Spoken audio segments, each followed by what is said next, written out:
কোরবানির হাট ইজারা নেয়াকে কেন্দ্র করে নেত্রকোনার পূর্বধলায় বিএনপি ও জামাতের নেতাকর্মীদের মধ্যে ধাওয়া পাল্টা ধাওয়া ও হাতাহাতির ঘটনা ঘটেছে। পরে পরিস্থিতি নিয়ন্ত্রণে আনতে প্রশাসন ইজারা কার্যক্রম স্থগিত করে।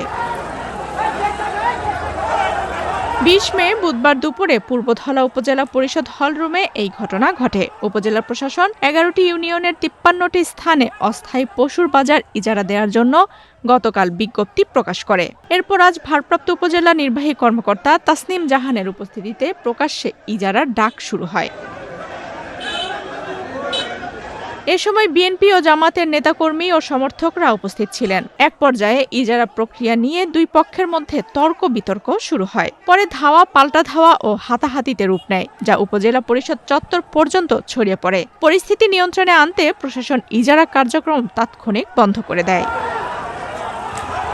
এ বিষয়ে উপজেলা নির্বাহী কর্মকর্তার দায়িত্বে থাকা সহকারী কমিশনার তাসনিম জাহানকে একাধিকবার ফোন করা হলেও তিনি কল রিসিভ করেননি।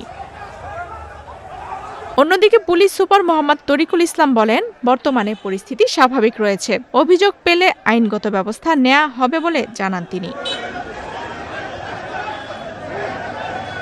ঘন ধান পুষ্প ভরা আমাদেরই বসুন্ধরা। স্যার, আমাদের খেলার মাঠের দেয়াল ভাঙতে এসেছে। এটা আমাদের খেলার মাঠ।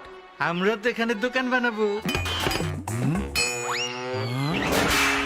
কেমন দেয়াল? দেশের ১ নম্বর সিমেন্ট বসুন্ধরা সিমেন্টে তৈরি। দেশের ১ নম্বর সিমেন্ট বসুন্ধরা সিমেন্ট, প্রজন্মের বন্ধন।